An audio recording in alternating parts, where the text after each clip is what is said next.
How do you assess the recent Israeli strikes that killed at least 34 civilians in Gaza? This is a continuation of the Israeli aggression on Gaza despite everything happening in the region.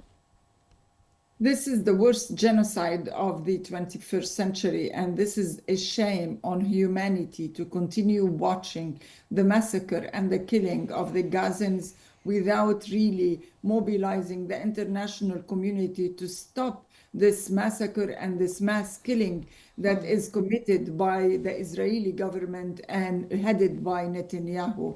This has gone too long and it has gone too far to kill most people who are longing for peace or longing for a peaceful place to live, even in hospitals. This guy has gone to kill them in hospitals, in schools, in shelters where it's so peaceful, and or they are really trying to find a peaceful place to live.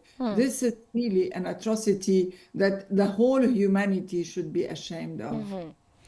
As Netanyahu has taken the stand for the first time in a long-running corruption trial, how do you assess the timing of Netanyahu's trial amidst the ongoing war in Gaza and rising tensions in the region, the continuation of the massacre on Gaza residents that actually has taken the toll on so many children and women?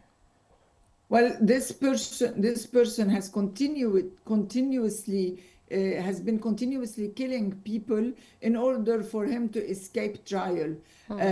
Fortunately, the trial has started. This person, I mean, it's the least we can do that this person has committed some corruption acts. This is a criminal person who has committed crimes over time and time again, at least over Gazan people and over Lebanese people and now over Syrian people.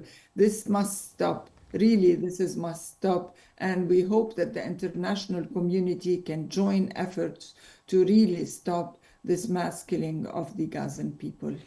Dr. Najat, how does the current situation in Gaza impact the judicial proceedings against Netanyahu and public opinion about him?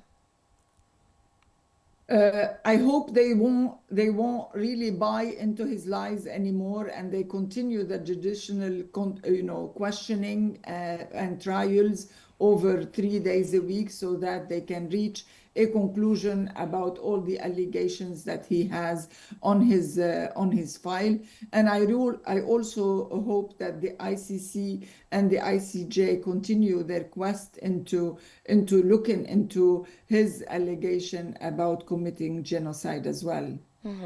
So what are the potential implications for Netanyahu if he is convicted of corruption charges?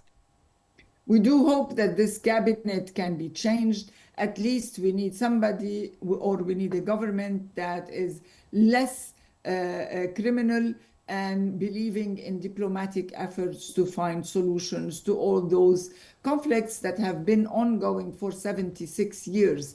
And time again, it has been proven that all of these atrocities and violence did not reach a viable solution, nor to the Gazan people and nor to the Israeli people. We believe, all of us, or at least educated people who really believe in human rights, that diplomatic efforts and negotiations are the best way forward, and violence can only lead to more violence and never to a peaceful solution. What implications could Netanyahu's testimony have on public opinion and on the Gaza ceasefire agreement? We do hope that the Israeli people can see who is leading them and who is continuously, committing crimes and genocides over the Gazan people. We really do hope that we have more wise people willing to take over instead of just keeping this guy in power, and diplomatic efforts and diplomatic negotiations start so that a Gazan ceasefire is happening or is reached as soon as possible. I think enough is enough. This war has gone too long, for over 2 years, and the Gazan people have been really enduring everything you can think of: killing, famine, and then living with families, if not killed, handicapped. and living homeless for this long. This is a shame for the century and a shame on the humanity. So, as the future of Syria remains uncertain, do you think that Netanyahu's recent order to seize control of a buffer zone in the Golan Heights signals Israel shifting its military actions towards Syria now, from Gaza towards Syria, or working on both? I think this guy has no limit to his arrogance and his greed, and somebody has to stop him. And that's why we call on the international community to stop this guy or to take him to trial.